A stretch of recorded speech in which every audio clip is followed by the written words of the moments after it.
ഈശ്വരീയ ഭാവങ്ങളെ നമ്മൾ രാമായണത്തിൽ പരിചയപ്പെടുന്നുണ്ട്. ശ്രീരാമന്റെ മാനുഷിക ഭാവത്തെ നമ്മൾ രാമായണത്തിലൂടെ കടന്നു പോകുമ്പോ നാം തിരിച്ചറിയുന്നത് ഒരു മനുഷ്യത്വത്തിന്റെ പൂർണ്ണതയാണ് ഈശ്വരീയത എന്ന് പറയുന്നത്. രാമൻ എങ്ങനെയാണ് ഈശ്വരനാകുന്നത്? പ്രത്യേകിച്ച് വാൽമീകി രാമായണവും കൂടി ചേർത്ത് വായിക്കുമ്പോ രാമൻ എങ്ങനെ ഈശ്വരനാകുന്നു? രാമൻ ഈശ്വരനാകുന്നത് മനുഷ്യാനുഭവങ്ങളുടെ എല്ലാത്തിൻ്റെയും അങ്ങേയറ്റം ഒരു മനുഷ്യൻ അനുഭവിക്കാനിടയുള്ള എല്ലാ അനുഭവങ്ങളും അനുഭവിച്ച് ആ അനുഭവങ്ങളെയൊക്കെ എങ്ങനെയാണ് സമീകരിച്ചത്? വസിഷ്ഠനോട് ശ്രീരാമചന്ദ്രസ്വാമി ജീവിതത്തിന്റെ ആദ്യഘട്ടത്തിൽ ചോദിക്കുന്ന ഒരു ചോദ്യവും കുലഗുരുവായ വസിഷ്ഠനോട് ജീവിതത്തിന്റെ നിർണായകമായ ചില പ്രശ്നങ്ങളിൽ എങ്ങനെ അഭിമുഖീകരിക്കുമെന്നറിയാതെ ശ്രീരാമൻ വസിഷ്ഠനെ സമീപിക്കുന്ന ഒരു രംഗമുണ്ട്. അവിടെയാണ് യോഗവാസിഷ്ഠം പിറക്കുന്നത്. രാമനെ എങ്ങനെയാണ് ഒരു രാജകുമാരനായ ദശരഥപുത്രനായ അയോധ്യയുടെ രാജകുമാരനായിരുന്ന രാമൻ എങ്ങനെയാണ് ഒരു പരിവർത്തനത്തിന്റെ ഘട്ടത്തിൽ ഈ പ്രതിസന്ധികളെയൊക്കെ തരണം ചെയ്യുന്ന കരുത്ത് രാമൻ എങ്ങനെ നേടാൻ സാധിച്ചു? ഈശ്വരനെല്ലാം സാധിക്കുമെന്ന് നമുക്ക് പറയാം, പക്ഷെ അത്തരത്തിലല്ല നമ്മൾ ഇവിടെ വാൽമീകി രാമനെ പരിചയപ്പെടുത്തുന്നത്. മനുഷ്യത്വത്തിന്റെ എല്ലാ ഘട്ടങ്ങളിലൂടെയും കടന്ന് വേദനയിൽ നിറഞ്ഞ് പ്രതിസന്ധികളിൽ തളരാതെ ആത്മവിശ്വാസത്തോടു കൂടി മുന്നോട്ട് പോയ ഒരു മാതൃകാ പുരുഷനെയാണ് രാമന്റെ മനുഷ്യഭാവങ്ങളിലൂടെ വാൽമീകി നമ്മുടെ മുമ്പിൽ അവതരിപ്പിക്കുന്നത്. അപ്പൊ യോഗവാസിഷ്ഠത്തിൽ വസിഷ്ഠനും രാമനും തമ്മിലുള്ള ഒരു വലിയ ആശയ സംവാദം നമുക്ക് കാണാൻ സാധിക്കും. അപ്പൊ ജീവിതത്തിലെ പ്രശ്നങ്ങളെ എങ്ങനെ അഭിമുഖീകരിക്കണം എന്ന ഉൾക്കരുത്ത് വാസ്തവത്തിൽ ഈ ഗുരു സാന്നിധ്യത്തിൽ നിന്നാണ് ശ്രീരാമചന്ദ്രസ്വാമിക്ക് ലഭിക്കുന്നത്. അപ്പൊ രാമന്റെ ഈശ്വരീയ ഭാവങ്ങളിടത്ത് ശ്രീരാമന്റെ മനുഷ്യഭാവങ്ങൾ സീതാപരിത്യാഗ സമയത്തും ദശരഥന്റെ മരണസമയത്തും ഒക്കെ ശ്രീരാമൻ മനുഷ്യനായിരുന്നു. ശ്രീരാമന്റെ ധർമാത്മാവ് എന്ന ഭാവം നമുക്ക് മറ്റൊരിടത്ത് കാണാൻ സാധിക്കും. പ്രതിസന്ധികളിലൊക്കെ ധർമ്മത്തെ മുറുകെ പിടിച്ച രാമൻ. കൈകേയിയോടൊക്കെ രാമൻ പറയുന്ന വാക്യമുണ്ട്, ഒരു മനുഷ്യന് കിട്ടാവുന്ന, ഒരു മനുഷ്യനെ പരീക്ഷിക്കാവുന്നതിന്റെ ഏറ്റവും പരമാവധി പരീക്ഷ എന്ന് പറഞ്ഞാൽ കൊടുത്തിട്ട് നിരാകരിക്കുക എന്നുള്ളതാണ് പരീക്ഷയിലെ ഏറ്റവും വലിയ പരീക്ഷ. അത്തരം ഒരു പരീക്ഷയല്ലേ വാസ്തവത്തിൽ ഒരു രാജ്യം മുഴുവനും നാളെ പുലർകാലെ രാമൻ അഭിഷേകം എന്ന ഒരു വലിയ ആഘോഷത്തിമിർപ്പിലേക്ക് അയോധ്യ കടന്നു ചെന്ന ഒരു രാവിലാണ്, ഒരു രാത്രി ഇരുട്ടി വെളുക്കുമ്പോഴേക്കും സംഗതികൾ മുഴുവൻ മാറി മറിയുകയും രാമൻ കാട്ടിലേക്ക് നിയോഗിക്കപ്പെടുകയും ചെയ്യുകയാണ്. ആ സമയത്ത് ദശരഥനോട് രാമൻ സംസാരിക്കുന്നത്, ദശരഥന്റെയും കൈകേയിയുടെയും മുന്നിൽ രാമൻ സംസാരിക്കുന്നത് ഒരു യോഗീശ്വരനായ രാമന്റെ സംയമനത്തോടു കൂടിയിട്ടാണ്. അവിടെ നമുക്ക് ധർമ്മചിന്ത യോഗഭാവത്തില് രാമനിൽ കാണാൻ സാധിക്കും. യോഗവാസിഷ്ഠത്തിലൂടെ സ്ഫുടം ചെയ്തെടുത്ത രാമന്റെ ഒരു യോഗിയായ രാമനെ നമുക്ക് കാണാൻ സാധിക്കും. വാൽമീകിയുടെ രാമൻ കൈകേയിയോട് പറയുന്നത്, നാഹം അർത്ഥപരോ ദേവി, അമ്മേ ഞാൻ അർത്ഥകാമങ്ങളിൽ ഭ്രമിക്കുന്നവനല്ല എന്ന് അമ്മ തിരിച്ചറിയണം. ഈ കാടും ഈ രാജ്യവും രാമൻ ഒരുപോലെയാണ് എന്ന് അമ്മ തിരിച്ചറിയണം. ഞാൻ അർത്ഥകാമങ്ങളിൽ ഭ്രമിക്കുന്നവനല്ല, വിദ്ധിമാം ഋഷിഭി തുല്യം. രാമൻ സ്വന്തമായി അവനവനെ വിലയിരുത്തുന്ന ഒരു രംഗമാണ് നമ്മൾ അവിടെ കാണുന്നത്. ബാക്കിയൊക്കെ നമ്മൾ രാമനെ മനസ്സിലാക്കുന്നതല്ലേ. ശ്രീരാമചന്ദ്രസ്വാമി തന്നെ സ്വന്തമായി അവതരിപ്പിച്ചിരിക്കുന്നത് അപൂർവം സന്ദർഭങ്ങളിൽ ഒന്ന് കൈകേയിയുടെ മുമ്പിലാണ്. അമ്മേ വിദ്ധിമാം ഋഷിഭി തുല്യം, അമ്മേ എന്നെ ഋഷി സമനായി അമ്മ കണക്കാക്കണം. ഭോഗത്തിനായിക്കൊണ്ട് കാമിക്കയും വേണ്ട, ഭോഗം വിധികൃതം വർജിക്കയും വേണ്ട എന്ന് ഗുഹന് കൊടുക്കുന്ന ഉപദേശമുണ്ട്. ഈ ഒരു മനോഭാവമാണ് നമുക്ക് രാമനിൽ കാണാൻ സാധിക്കുന്നത്. രാമൻ ഒന്നിനും കാമിക്കുന്നുമില്ല, വിധിയാവണ്ണം വന്നു ചേർന്ന രാജ്യം അനുഭവിക്കാതിരിക്കുന്നുമില്ല. പിന്നീട് രാമൻ രാജ്യം സ്വീകരിച്ചപ്പോ വിധിയാവണ്ണം തനിക്ക് വന്ന രാജ്യത്തിന്റെ ഭരണാധിപൻ എന്ന ഭാവത്തെ ഏറ്റവും ഉത്തരവാദിത്വത്തോടുകൂടി രാമൻ പരിപാലിക്കുന്നുണ്ട്. അപ്പോ രാജ്യം തിരസ്കരിക്കുന്നതും രാജ്യം പരിപാലിക്കുന്നതും ഒരേ മനസ്സോടുകൂടി രാമന് ചെയ്യാൻ സാധിച്ചു എന്നതാണ് ഋഷിഭി തുല്യം എന്ന് രാമൻ തന്നെ സ്വയം വിലയിരുത്തിയത്. അപ്പൊ ഋഷിയായ രാമൻ, യോഗിയായ രാമൻ, ഈശ്വരനായ രാമൻ, മനുഷ്യനായ രാമൻ, അങ്ങനെ രാമാനുഭവങ്ങളുടെ വ്യത്യസ്തമായ തലങ്ങളിലൂടെ രാമായണം നമ്മെ കൂട്ടിക്കൊണ്ടുപോകുന്നുണ്ട്. അതുകൊണ്ട് തന്നെ രാമായണം രാമാനുഭവത്തിന്റെ എത്രമാത്രം ഉൾക്കരുത്തോടു കൂടിയിട്ടാണ് ശ്രീരാമചന്ദ്രസ്വാമി ജീവിതത്തിലെ പ്രതിസന്ധികളെ നേരിട്ടത് എന്ന് നമുക്ക് മനസ്സിലാക്കി തരുന്നതാണ് ഈ രാമാനുഭവങ്ങളിലൂടെയുള്ള യാത്ര. ഇന്നത്തെ നമ്മുടെ വിഷയത്തിലേക്ക് വരുമ്പോ ഈ രാമാനുഭവങ്ങളിൽ ശ്രീരാമചന്ദ്രന്റെ വളരെ വ്യത്യസ്തമായ ഒരു ഭാവമാണ് നാം സേതുബന്ധനത്തിന്റെ തലത്തിൽ കാണുന്നത്. രണ്ട് തലത്തിൽ നമുക്കതിനെ നോക്കിക്കാണാം. ഞാൻ വാൽമീകി രാമായണവും എഴുത്തച്ഛന്റെ രാമനെയും ഒക്കെ ഒരുമിച്ചാണ് കേട്ടോ കൊണ്ടുപോകുന്നത്. രണ്ട് രാമനും ഒരേ തലങ്ങളിൽ നിന്നുകൊണ്ട് തന്നെയാണ് മനസ്സിലാക്കാൻ ശ്രമിക്കുന്നത്. ഈ രാമനെ മനസ്സിലാക്കണമെങ്കിൽ വാൽമീകി ആദ്യം പ്രതിജ്ഞ ചെയ്ത ഒരു കഥ അന്വേഷിച്ചാണ്, ഒരാളെ കുറിച്ച് അന്വേഷിച്ചുള്ള യാത്രയാണ് വാസ്തവത്തിൽ വാൽമീകിയെ രാമനിൽ എത്തിച്ചത്. ആരാണ് ഈ ലോകത്തിൽ ഗുണവാനും വീര്യവാനുമായ ഒരാൾ എന്ന അന്വേഷണമാണ് വാസ്തവത്തിൽ രാമായണത്തിൽ എത്തിച്ചത് വാൽമീകിയെ. നാരദനോടാണ് അത് ചോദിക്കുന്നത്. അപ്പൊ രാമനെ മനസ്സിലാക്കുമ്പോൾ ഗുണവാൻ കശ്ച വീര്യവാൻ എന്ന ആദ്യത്തെ നാരദൻ വാൽമീകിയുടെ പ്രതിജ്ഞ മനസ്സിൽ ഉറപ്പിച്ചുകൊണ്ടേ ഏത് രാമഭാവങ്ങളിലേക്ക് നമുക്ക് കടക്കാൻ സാധിക്കും. ഈ രാമനെയാണ് നമ്മൾ അറിയേണ്ടത്. ഇതാണ് ഭാരതത്തിന്റെ ആദർശ പുരുഷനായ രാമൻ. ഇതാണ് നമ്മൾ രാമരാജ്യം എന്ന മാതൃകാ പുരുഷനായ രാമൻ. ഈ രാമനെ അറിയാതെ പോയാൽ വാസ്തവത്തിൽ ഭാരതീയന് സംഭവിക്കുന്നത് വലിയ നഷ്ടമായിരിക്കും ജീവിതത്തിൽ. എനിക്ക് രാമനെ അറിയില്ല എന്ന് പറയുന്നിടങ്ങളിൽ എനിക്ക് ഭാരതത്തിന്റെ ധർമ്മനിഷ്ഠനായ രാമനെ അറിയാം, എനിക്ക് ഭാരതത്തിന്റെ മാതൃകാ പുരുഷനായ രാമനെ അറിയാം, എനിക്ക് സത്യവാക്യനും ദൃഢവ്രതനുമായ രാമനെ അറിയാം. രാമനെ അറിയില്ല എന്ന് പറഞ്ഞാൽ മൂല്യങ്ങളിൽ നിന്നാണ് നമ്മൾ അകന്നു പോകുന്നത്. ഭാരതം എക്കാലത്തും മുന്നിൽ നിർത്തിയ ജീവിത മൂല്യങ്ങളിൽ നിന്നാണ്. എനിക്ക് സത്യം അറിയില്ലെന്നാണ് ഞാൻ പറയുന്നത്, എനിക്ക് ധർമ്മം അറിയില്ലെന്നാണ് ഞാൻ പറയുന്നത്, എനിക്ക് നീതി അറിയില്ലെന്നാണ് ഞാൻ പറയുന്നത്, എനിക്ക് ത്യാഗം അറിയില്ലെന്നാണ് ഞാൻ പറയുന്നത്. സത്യവും ത്യാഗവും ധർമ്മവും നീതിയും അഹിംസയും ധീരതയും വ്യക്തിത്വമാക്കിയ ഒരാളെ അറിയാതെ പോയാൽ അതൊരു മനുഷ്യൻ മാത്രമല്ല. രാമായണം, രാമൻ ഒരു മൂല്യങ്ങളുടെ സങ്കരമാണ്. അപ്പൊ രാമനെ അറിയാതിരുന്നാൽ നമുക്ക് നഷ്ടമാകുന്നത് ഈ മൂല്യങ്ങളെ അറിയാതിരിക്കലാണ്. ഈ മൂല്യങ്ങളൊന്നുമില്ലാതെ ജീവിച്ചിരിക്കുക എന്ന് പറഞ്ഞാൽ ഒരു മനുഷ്യന് ജീവിതത്തിൽ ഉണ്ടാകാവുന്ന ഏറ്റവും വലിയ ദൗർഭാഗ്യങ്ങളിൽ ഒന്നാണ് സത്യത്തെ പരിചയപ്പെടാതെ, നീതിയോട് നേർക്കുനേർ നിൽക്കാതെ, ത്യാഗാനുഭവത്തിന്റെ ഒരല്പമെങ്കിലും നുകരാതെ, നന്മയുടെ ഒരു ലേശമെങ്കിലും അനുഭവിക്കാതെ ഒരു മനുഷ്യൻ ഈ ലോകത്ത് നിന്നും കടന്നു പോവുക എന്നാൽ അത് അയാൾ ജീവിതത്തിൽ അനുഭവിക്കാവുന്ന ഏറ്റവും വലിയ ദൗർഭാഗ്യമാണ്. അതുകൊണ്ട് തന്നെ എനിക്ക് രാമനെ പരിചയമില്ല ഈ പ്രസ്താവന ഏറെ ആകുലതയോട് കൂടിയിട്ടാണ് നാം കേൾക്കേണ്ടത്. രാമനെ പരിചയമില്ലെങ്കിൽ ഒരു തലമുറ എത്രമാത്രം ദൗർഭാഗ്യകരമായ അവസ്ഥയിലായിരിക്കും ജീവിക്കുന്നത് എന്ന് നാം തിരിച്ചറിയണം.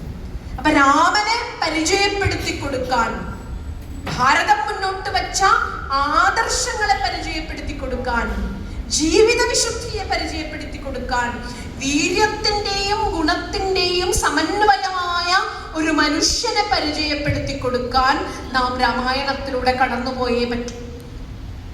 ഈ വീര്യവും ഗുണവും സമന്വയിക്കുക എന്നത് അത് വളരെ യുക്തമായ ഒരു കൂടിച്ചേരലാണ്, ആവശ്യമായ ഒരു കൂടിച്ചേരലാണ്. നോക്കൂ, നമ്മൾ വീര്യത്തെ പലപ്പോഴും കണ്ടിട്ടുണ്ട്. വീരന്മാരെ, രാവണൻ വീരനായിരുന്നു, ദുശാസനൻ വീരനായിരുന്നു, ദുര്യോധനൻ വീരനായിരുന്നു, ജരാസന്ധൻ വീരനായിരുന്നു, കീചകൻ വീരനായിരുന്നു. ഇങ്ങനെ വീരപ്രഭാവങ്ങളെ ധാരാളം നാം പരിചയപ്പെട്ടിട്ടുണ്ട്. വീരത്തിന്റെ ഉന്നതിയിൽ നിൽക്കുന്ന ഇതിഹാസ കഥാപാത്രങ്ങളെയും ചരിത്ര കഥാപാത്രങ്ങളെയും നമുക്കറിയാം. പക്ഷേ ഒരാളിൽ വീര്യം മാത്രമുണ്ടായാൽ, വീര്യം മാത്രമുണ്ടാവുകയും അയാളിൽ ഗുണമില്ലാതിരിക്കുകയും ചെയ്താൽ അത് ഏറ്റവും വലിയ നാശത്തിലേക്കായിരിക്കും ആ സമൂഹത്തെ നയിക്കുന്നത്. പ്രത്യേകിച്ചും ഒരു രാജാവിന് വീരനാണ്, പക്ഷേ വീരത്വത്തെ സമീകരിക്കുന്ന ഗുണം അയാളിലില്ല. അത് രാജ്യത്തെ അരാജകത്വത്തിലേക്ക് നയിക്കും, അത് രാജ്യത്തെ അസ്വസ്ഥതയിലേക്ക് നയിക്കും, അത് കലഹത്തിലേക്ക് നയിക്കും. യുദ്ധമായിരിക്കും ആ രാജ്യത്തുണ്ടാവുക, കലഹമായിരിക്കും ആ രാജ്യത്തുണ്ടാവുക. അതുകൊണ്ട് തന്നെ വീര്യത്തിന്റെയും ഗുണത്തിന്റെയും സമന്വയമായ രാമനെയാണ് വാസ്തവത്തിൽ വാൽമീകിയും എഴുത്തച്ഛനും ഒക്കെ നമ്മുടെ മുമ്പിൽ അവതരിപ്പിക്കാൻ ശ്രമിക്കുന്നത്. സേതുബന്ധനത്തിന്റെ ഘട്ടത്തിലേക്ക് വരുമ്പോഴേക്കും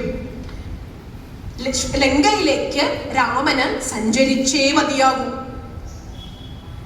സാഗരത്തിന്റെ മുന്നിൽ വന്ന് നിൽക്കുകയാണ്. സാഗരത്തിന്റെ മുന്നിൽ വന്ന് നിന്നുകൊണ്ട് ഇനി എങ്ങനെ മുന്നോട്ട് പോകേണ്ടു? ഇത് 2-3 തലങ്ങളിൽ പ്രസക്തമാണ്. ഒരു മനുഷ്യന് ഇതിന്റെ കഥാംശം ഉണ്ട്, ഇതിന്റെ ആധ്യാത്മിക തലമുണ്ട്, ഇതിന്റെ കുറച്ചുകൂടി വിപുലമായ ഒരു ജീവിത തലം കൂടി ഇതിനുണ്ട്. എല്ലാവർക്കും ഉണ്ടാകുന്നതാണ് ജീവിതത്തിന്റെ നിർണായക ഘട്ടത്തിൽ ഇതുപോലെ ഒരു പ്രതിസന്ധി ഉണ്ടാവുക എന്നത്. അർക്കകുലോത്ഭവനായ രാഘവൻ കപിവരന്മാരോടും കൂടിയിട്ട്, അർക്കാത്മജാതി കപിവരന്മാരോടും രക്ഷോവരനാം വിഭീഷണൻ തന്നോടും ലക്ഷ്മണനോടും വിചാരം തുടങ്ങിനാൻ. ഇത് രാമഭാവങ്ങളെ, ഞാൻ ഇതിനെ മുഴുവനും രാമഭാവങ്ങളുമായി യോജിപ്പിക്കാനാണ് ശ്രമിക്കുന്നത്. ഇത് രാമഭാവങ്ങളെ പരിചയപ്പെടുമ്പോൾ ഏറ്റവും പ്രധാനപ്പെട്ട ഒരു ശ്രീരാമഭാവങ്ങളിൽ പ്രധാനപ്പെട്ട ഒരു ഘട്ടമാണ്. രാമന്റെ കൂടെ കപിവരന്മാരുണ്ട്, സുഗ്രീവാദികളായ കപിവരന്മാരുണ്ട്, ലക്ഷ്മണനുണ്ട്, വിഭീഷണനുണ്ട്. സാഗരത്തിന്റെ മുന്നിൽ വന്ന് നിന്നുകൊണ്ട് ഇനി എങ്ങനെ മുന്നോട്ട് പോകേണ്ടു എന്ന ആലോചനയിലാണ് ഇപ്പോൾ നിൽക്കുന്നത്. രാമൻ രാജകുമാരനാണ്, രാമൻ സുശിക്ഷിതനാണ്, ആയുധവിദ്യയിലും എല്ലാത്തിലും സുശിക്ഷിതനാണ്. രാമനെ തോൽപ്പിക്കാൻ, ആയുധത്തിൽ തോൽപ്പിക്കാൻ, ആത്മവിശ്വാസത്തിൽ തോൽപ്പിക്കാൻ അക്കാലത്ത് ആരുമില്ല എന്ന് പ്രസിദ്ധമാണ്. പക്ഷെ രാമൻ ചെയ്തത് വിഭീഷണനോടും കപിവരന്മാരോടും, ഇവരൊന്നും ജീവിതത്തിൽ ഒരു അവരുടെ കഴിവ് തെളിയിച്ചവരൊന്നും അല്ല കപിവരന്മാരൊന്നും, രാമൻ ഇപ്പൊ കൂട്ടുകിട്ടിയവരാണ്. പക്ഷെ രാമൻ ആദ്യം ചെയ്തത് ഇവരോടൊക്കെ കാര്യാലോചന നടത്തിയിട്ടാണ് എന്തുപായം സമുദ്രം കടപ്പാനെന്ന് ചിന്തിച്ചു കൽപ്പിക്ക നിങ്ങളെല്ലാരുമായി. ഇത് ശ്രീരാമൻ എന്ന നേതാവിന്റെ, ശ്രീരാമൻ എന്ന ഒരു രാജാവിന്റെ ഏറ്റവും വലിയ ഗുണമാണ് തനിക്ക് ചുറ്റും നിൽക്കുന്ന തന്റെ മന്ത്രിമാരുണ്ടാവാം, പൗരപ്രമുഖരുണ്ടാവാം, തന്റെ സംവിധാനത്തിന്റെ ഭാഗമായ ധാരാളം പേരുണ്ടാവാം. ഇവരോടൊക്കെ താൻ ഇപ്പോൾ ചെയ്യാൻ പോകുന്ന ഒരു വലിയ നിർണായകമായ പ്രതിസന്ധിയെ മറികടക്കാൻ വേണ്ടിയിട്ട് എന്തുപായം രാമന് സ്വന്തമായി തീരുമാനമെടുക്കാവുന്നതേ ഉള്ളൂ. ഈ ചിന്തയൊന്നും രാമന്റെ മനസ്സിൽ വരില്ല എന്ന് നമുക്ക് പറയാൻ പറ്റില്ല. വേറൊരാള് പറഞ്ഞു കൊടുത്തിട്ടല്ല രാമന് ഈ സമുദ്രം എങ്ങനെ ലംഘിക്കണം എന്നുള്ള ധാരണയൊക്കെ ഉണ്ടാവുന്നത്. പക്ഷെ ഒരു നേതാവ് ഇതിന്റെ കൃത്യമായ രാജധർമ്മപരമായ അംശം അറിയണമെങ്കിൽ നമ്മൾ വാൽമീകി രാമായണത്തിലെ അയോധ്യാകാന്ഡത്തിലേക്ക് പോകണം. വാൽമീകി രാമായണത്തിലെ അയോധ്യാകാന്ഡത്തില് രാമൻ ഭരതൻ ഉപദേശിക്കുന്ന പ്രധാനപ്പെട്ട ചില രാജ്യതന്ത്രത്തിന്റെ ഉപദേശങ്ങളുണ്ട്. ഒരു രാജ്യം എങ്ങനെ ഭരിക്കണം എന്ന ഉപദേശങ്ങളുണ്ട്. ഈ സമയത്ത് രാമൻ ഭരതനോട് പറയുന്ന ഒരു പ്രധാനപ്പെട്ട കാര്യം, നീ ഏത് തീരുമാനമെടുക്കുമ്പോഴും രാജ്യത്തെ നിർണായകമായി ബാധിക്കുന്ന ഏത് തീരുമാനത്തിൽ നീ ഇടപെടുമ്പോഴും അമാത്യന്മാരോടും മന്ത്രിമാരോടും പൗരമുഖ്യന്മാരോടും വേണ്ട പോലെ കാര്യവിചാരം ചെയ്യാതെ സ്വന്തമായി തന്നിഷ്ടപ്രകാരം സ്വേച്ഛാധിപത്യ പ്രകാരം ഒരു തീരുമാനമെടുക്കരുത്. ഇതൊരു രാജാവിന് കിട്ടാവുന്ന ഏറ്റവും വലിയ ഉപദേശമാണ്. കാരണം കയ്യിലിരിക്കുന്നത് അധികാരമാണ്. ഒരു വീടിന്റെ അധികാരമുള്ളിടത്ത് പോലും നമ്മള് പരസ്പരം ചർച്ച ചെയ്യാതെ തീരുമാനമെടുക്കുന്ന അധികാരം കൈയാളുന്നവരെ നമ്മൾ കണ്ടിട്ടുണ്ട്. 4 പേരുള്ള ഒരു വീടിന്റെ പോലും അധികാരത്തെ അധികാരസ്ഥാനമായി കാണുന്ന മനുഷ്യരുടെ ഇടയിലാണ് ഒരു രാജ്യത്തിന്റെ അധികാരം വരുമ്പോൾ രാജ്യത്തെ അങ്ങേയറ്റം ആപത്തിലേക്ക് നിപതിപ്പിച്ച സ്വേച്ഛാധിപതികളുടെ ചരിത്രം ഭാരതം കണ്ടിട്ടുണ്ട്, ലോകം കണ്ടിട്ടുണ്ട്. ഇങ്ങനെ ഒരിടത്താണ് രാമായണം പറയുന്ന ഏറ്റവും പ്രധാനപ്പെട്ട രാജ്യതന്ത്രപരമായ ഉപദേശം. ഒരു തീരുമാനമെടുക്കുമ്പോൾ തന്നോടൊപ്പം നിൽക്കുന്ന, അതായത് തൻ്റെ പ്രവൃത്തിയുടെ കർമ്മത്തിന്റെ വിഭാഗങ്ങളിൽ പെട്ട ആളുകൾ, വീടാണെങ്കിൽ അവിടെ അമ്മയുണ്ടാകും, മുതിർന്ന മക്കളുണ്ടാകാം, ആ വീടിന്റെ മറ്റു തലങ്ങളിലുള്ളവരുണ്ടാവാം. ഓഫീസാണെങ്കിൽ ഓഫീസിലെ കാര്യങ്ങൾ നമ്മൾ പരസ്പരം ആലോചിക്കാൻ ഉത്തരവാദിത്തപ്പെടുത്തിയിട്ടുള്ളവരുണ്ടാവാം. രാജ്യത്തിലാണെങ്കിൽ രാജ്യത്തിന്റെ പ്രധാനപ്പെട്ട ഘടകങ്ങൾ വഹിക്കുന്നവരുണ്ടാകാം. അപ്പൊ ഇവരോടൊക്കെ വേണ്ട വിധം കാര്യാലോചന നടത്താതെ സേതുബന്ധനം എന്ന വിഷയം നമുക്ക് നൽകുന്ന, ആധുനിക കാലത്തിലേക്ക് നൽകുന്ന ഒന്നാമത്തെ പ്രധാനപ്പെട്ട ആശയം, എന്തുപായം സമുദ്രം കടപ്പാൻ രഘുകുലോത്തമനായ രാമന് സ്വന്തമായി തീരുമാനിക്കാനുള്ള അധികാരം കയ്യിലിരിക്കുന്ന രാമന് ആരോടും ചോദിക്കാതെ തീരുമാനമെടുക്കാനും അത് പിഴയ്ക്കാതെ നടപ്പാക്കാനുമുള്ള കഴിവുള്ള രാമന് തന്റെ കൂടെ നിൽക്കുന്നവരോട് ഒന്നും ചോദിച്ചില്ലെങ്കിലും രാമനെ അനുസരിച്ചോളൂ. അവര് നമുക്ക് ഇന്നത് ചെയ്യാം എന്ന് പറഞ്ഞാൽ അവരനുസരിച്ചോളൂ. പക്ഷേ ഒരു നേതാവിന്റെ, ഒരു ഭരണാധിപൻ, അവൻ എവിടെ ചെന്നാലും ഭരണാധിപനാണ്. ഇതാണ് ഉള്ളിൽ കിടക്കുന്ന ക്ഷാത്രഗുണം. എവിടെ ചെന്നാലും രാജ്യാധികാരമുള്ളപ്പോഴും ഇല്ലാത്തപ്പോഴും ശ്രീരാമൻ അയോധ്യാധിപൻ തന്നെയാണ്. എങ്ങനെയാണ് അയോധ്യ യുദ്ധമില്ലാത്ത രാജ്യമായത്? എങ്ങനെയാണ് അയോധ്യയായി മാറിയത് ആ രാജ്യം? ഇത്തരം രാജതന്ത്രപരമായ തീരുമാനങ്ങളിലെ കൃത്യത കൊണ്ട് തന്നെയാണ് അയോധ്യയായി മാറിയത്. ഒരു രാജ്യത്ത് എപ്പോഴാണ് യുദ്ധം സംഭവിക്കുന്നത്? ഒരു രാജ്യത്ത് എപ്പോഴാണ് അലോസരങ്ങൾ സംഭവിക്കുന്നത്? ഒരു രാജ്യത്ത് എപ്പോഴാണ് അസ്വസ്ഥതകൾ ഉണ്ടാകുന്നത്? ഇത്തരം കൂടിയാലോചനകൾ ഇല്ലാതെ നടത്തുന്ന സ്വേച്ഛാധിപത്യപരമായ പ്രവർത്തനങ്ങൾ രാജ്യത്തെ അരാജകത്വത്തിലേക്ക് നയിക്കാം. അതുകൊണ്ട് ഒന്നാമതായി രാമൻ കപിവരന്മാരോട് പോലും, അതായത് നമ്മുടെ സംഘത്തിലെ താരതമ്യേന പ്രാധാന്യമില്ല എന്ന് നമ്മൾ കരുതുന്നവരോട് പോലും നമുക്ക് എന്ത് ചെയ്യാമെന്നൊന്ന് ആലോചിക്കൂ. ചിലപ്പോ അവിടെ നിന്ന് വരും ഏറ്റവും നല്ല ഉത്തരം. നമ്മൾ അധ്യാപകര് ചെയ്യാറില്ലേ? ക്ലാസ്സിലെ വിദ്യാർത്ഥികളിൽ നിന്നും, ചിലപ്പോൾ നമ്മൾ ഒട്ടും പ്രതീക്ഷിക്കാത്തവരിൽ നിന്നും വലിയ ആശയങ്ങൾ വരും. പുതിയ കാലത്ത് ടീം ലീഡർഷിപ്പിന്റെ കാലമാണ്.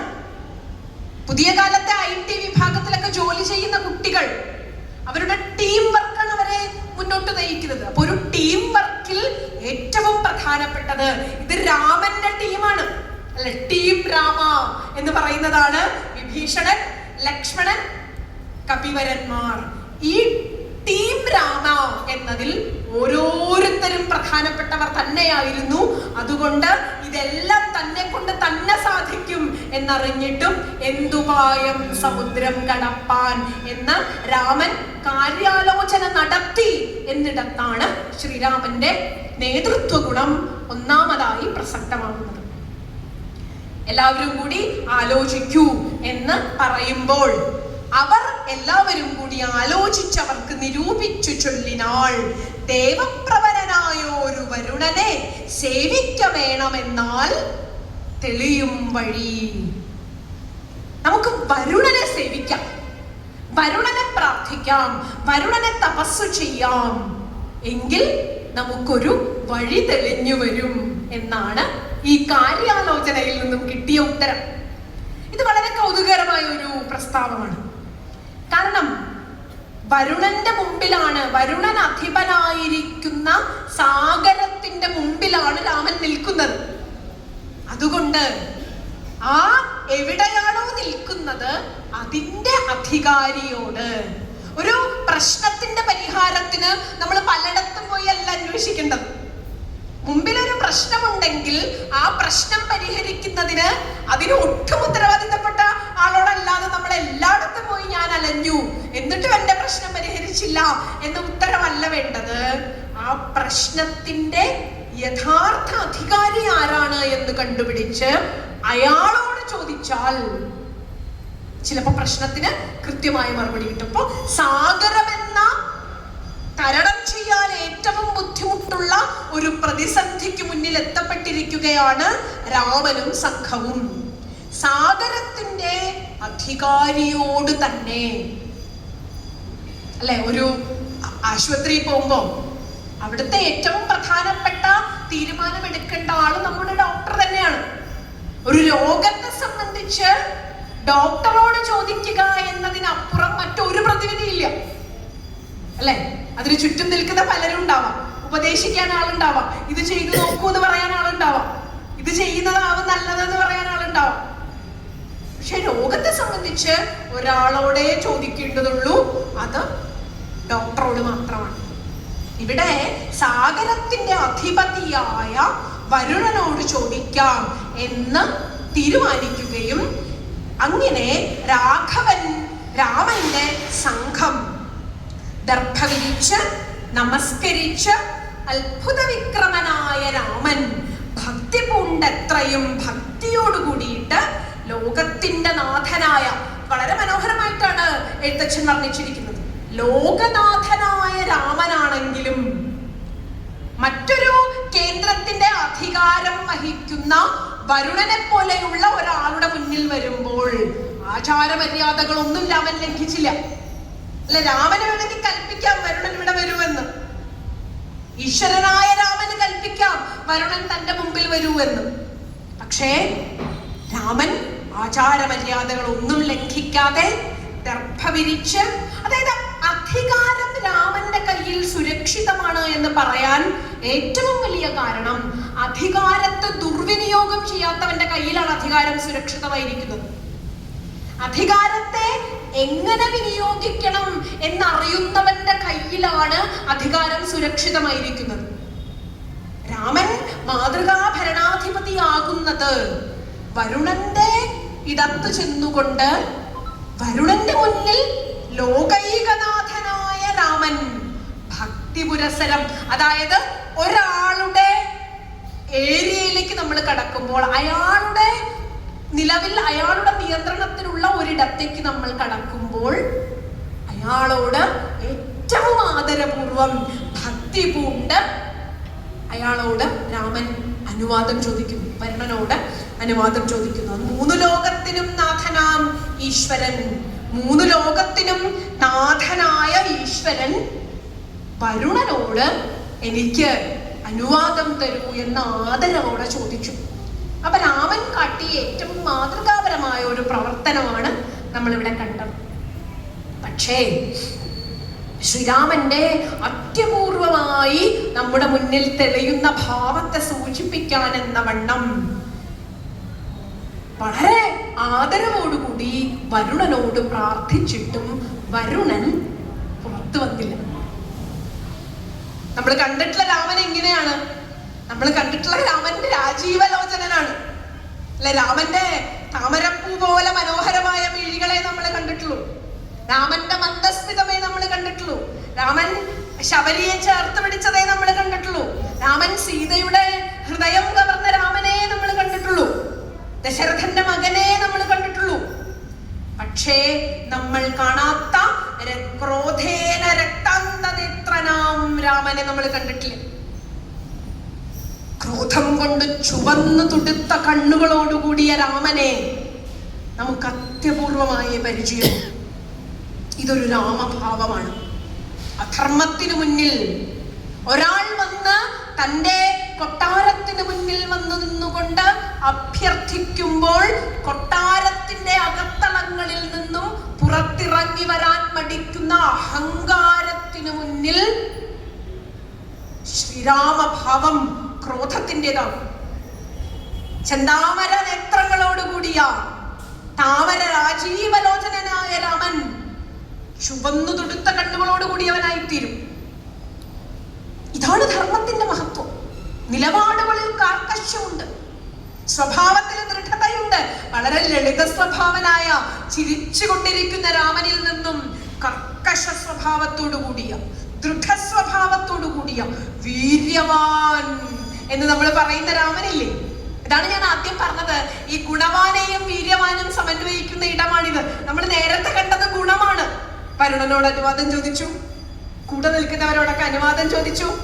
വരുണന്റെ മുന്നിൽ ദർഭ വിരിച്ച് ഭക്ത്യാദരപൂർവം പ്രണമിച്ച് വരുണനോട് സമുദ്രം കടക്കാൻ എന്തുപായം എന്ന അനുവാദം ചോദിച്ചു. ഇതൊക്കെ ഗുണവാനായ രാമനാണ്. പക്ഷെ വരുണൻ വരാതിരുന്നപ്പോൾ നാം വീര്യവാനായ രാമനെ കണ്ടു. ക്രോധേന രക്താന്തനേത്രനാം നാഥനും കൊണ്ടുവാല ചാപബാണങ്ങൾ നീ ലക്ഷ്മണ കണ്ടുകൊണ്ടാലും മമ ശരവിക്രമം. ലക്ഷ്മണ, ബാണങ്ങൾ കൊണ്ടുവാ, എന്റെ ശരവിക്രമം അവൻ കാണട്ടെ. ഇങ്ങനെ ഒരു ഭാവം നമ്മൾ അപൂർവമായിട്ടേ കണ്ടിട്ടുള്ളൂ. യുദ്ധത്തിൽ കാണാൻ പോവുകയാണ്. യുദ്ധം കുറിക്കപ്പെട്ടിരിക്കുന്നു രാമന്റെ മനസ്സിൽ. തന്റെ മുന്നിൽ വന്ന എല്ലാ തടസ്സങ്ങളെയും ഇല്ലായ്മ ചെയ്തുകൊണ്ട് മുന്നോട്ട് കടക്കുന്നതിനുള്ള രാമഭാവമാണ് നമ്മൾ കണ്ടത്. കൊണ്ടുവാ ചാപബാണങ്ങൾ നീ ലക്ഷ്മണ കണ്ടുകൊണ്ടാലും മമശരവിക്രമം. ഇന്നു പെരുവഴി വീഴുന്നതല്ലെങ്കിൽ അർണവം ഭസ്മമാക്കി ചമച്ചിടുവൻ. ഈ സാഗരത്തെ ഞാൻ ഭസ്മമാക്കും എന്ന് നീ അറിഞ്ഞാലും. അടുത്തത് രാമൻ സൂചിപ്പിക്കുന്നത് സാഗരത്തോട് നേരിട്ടാണ്. അല്ലയോ സാഗരമേ, നീ മറക്കരുത്, എന്റെ പൂർവികന്മാർ നിന്നെ ഭൂമിയിലേക്ക് കൊണ്ടുവന്ന കഥ നീ മറക്കരുത്. എന്റെ പൂർവികന്മാർ നിന്നെ വളർത്തിയ കഥ നീ മറക്കരുത്. ഭൂമിയിലേക്ക് കൊണ്ടുവന്ന നീ കഥ മറക്കരുത്. സാഗരം എന്നുള്ള പേരും മറന്നുള്ളിൽ ആകുലമെന്നിയെ വാഴുകില്ലെന്നുമേ.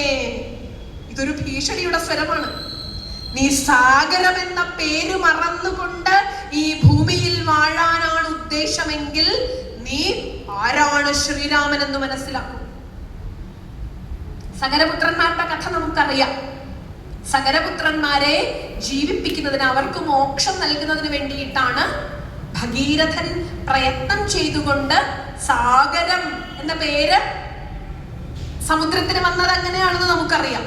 സഗരനിൽ നിന്നും സഗരപുത്രന്മാർക്ക് മോക്ഷം നൽകിയ ആ ഗംഗ, അവരുടെ കഥയുമായിട്ട് ഭൂമിയിലേക്ക് ഭഗീരഥൻ ഗംഗയെ കൊണ്ടുവന്ന കഥയും ഒക്കെ നമുക്കറിയാം.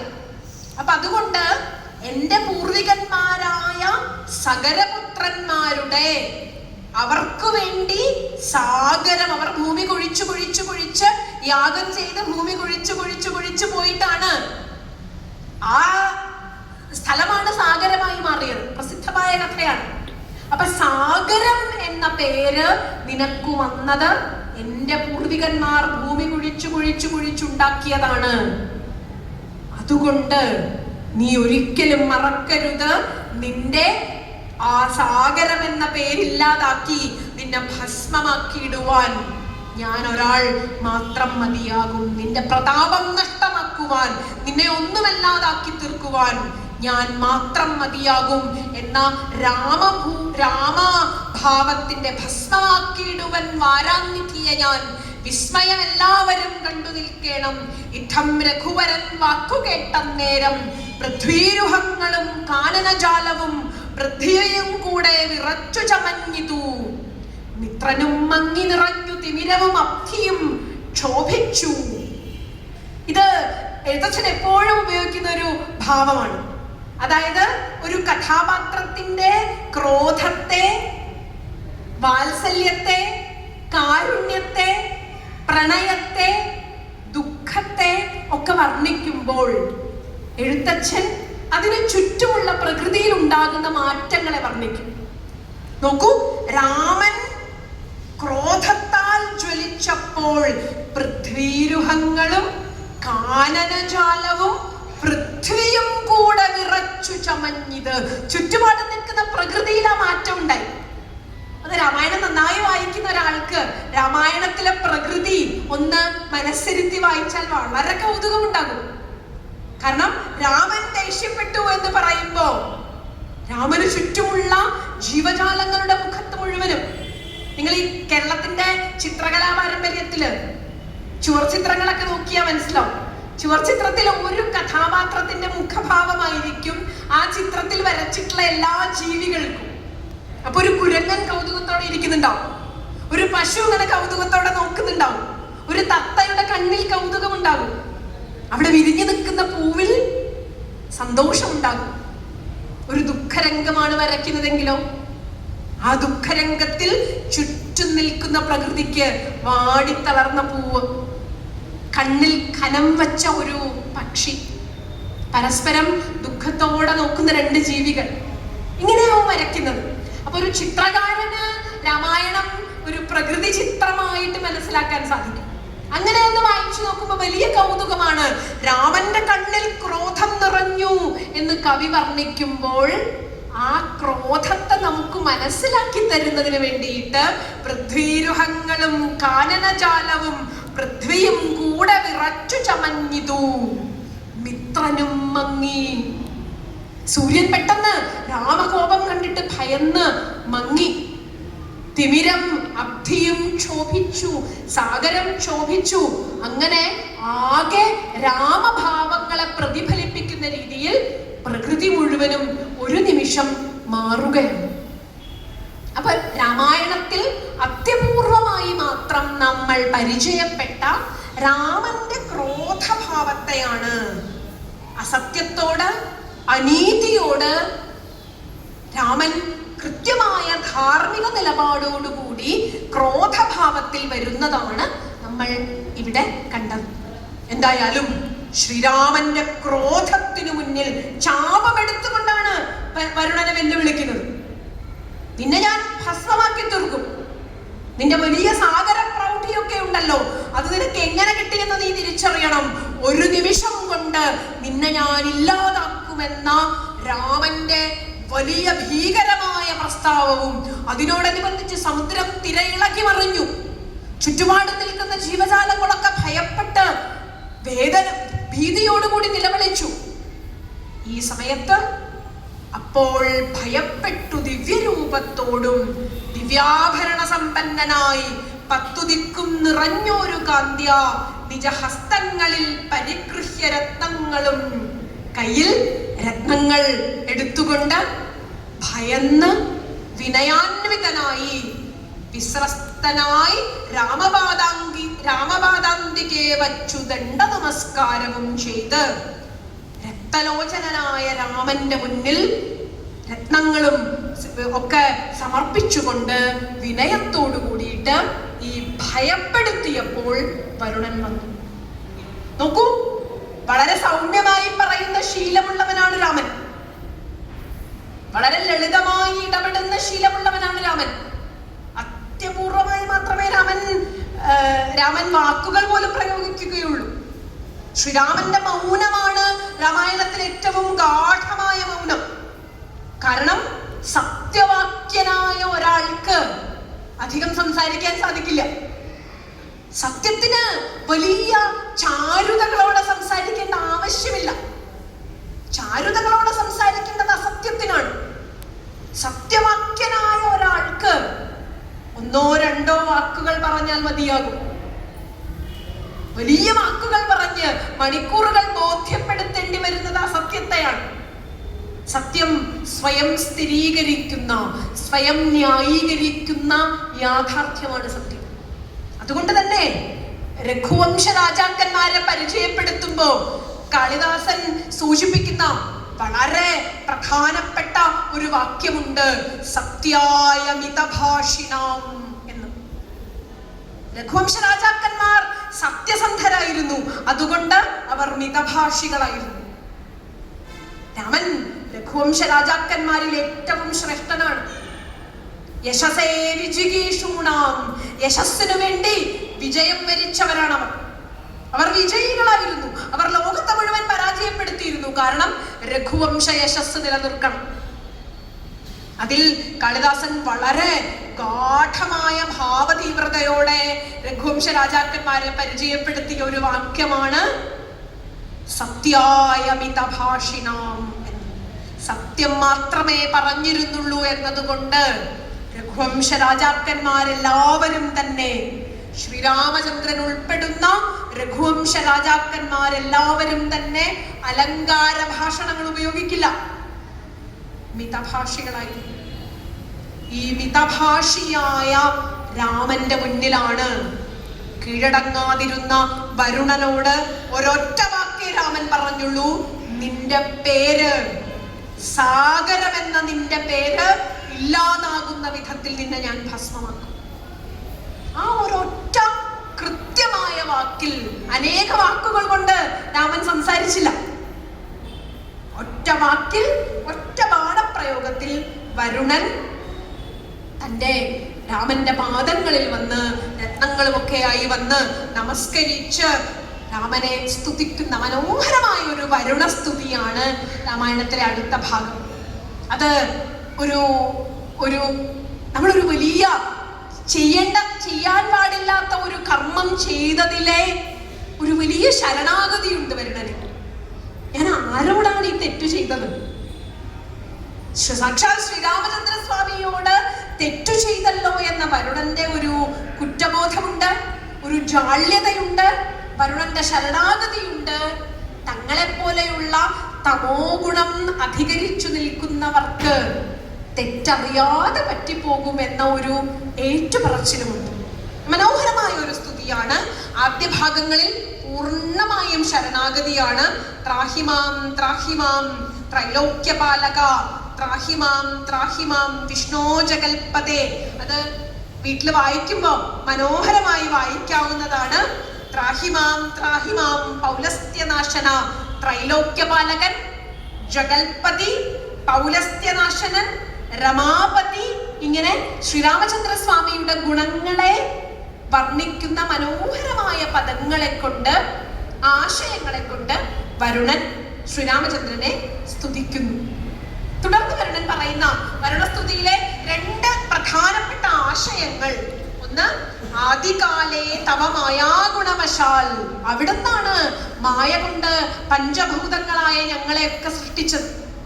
പൃഥ്വി, അപ്പ, തേജസ്, വായു, ആകാശം എന്ന പ്രധാനപ്പെട്ട പഞ്ചഭൂതങ്ങളെ സൃഷ്ടിച്ചിതേറ്റം ജഡസ്വഭാവങ്ങളായി, ജഡസ്വഭാവത്തോടു കൂടിയിട്ട് പ്രകൃതിയിൽ നിന്നും പഞ്ചഭൂതങ്ങളെയും സൃഷ്ടിച്ചത്, അതിനെ നിലനിർത്തുന്നത്, അതിനെ പരിപാലിച്ചു കൊണ്ടിരിക്കുന്നത് അങ്ങു തന്നെയാണല്ലോ എന്ന് രാമനോട്, പഞ്ചഭൂതങ്ങളിൽ സാഗരത്ത് നിർമ്മിച്ചത് അവിടുന്ന് തന്നെയാണല്ലോ എന്ന് പറയുന്നു.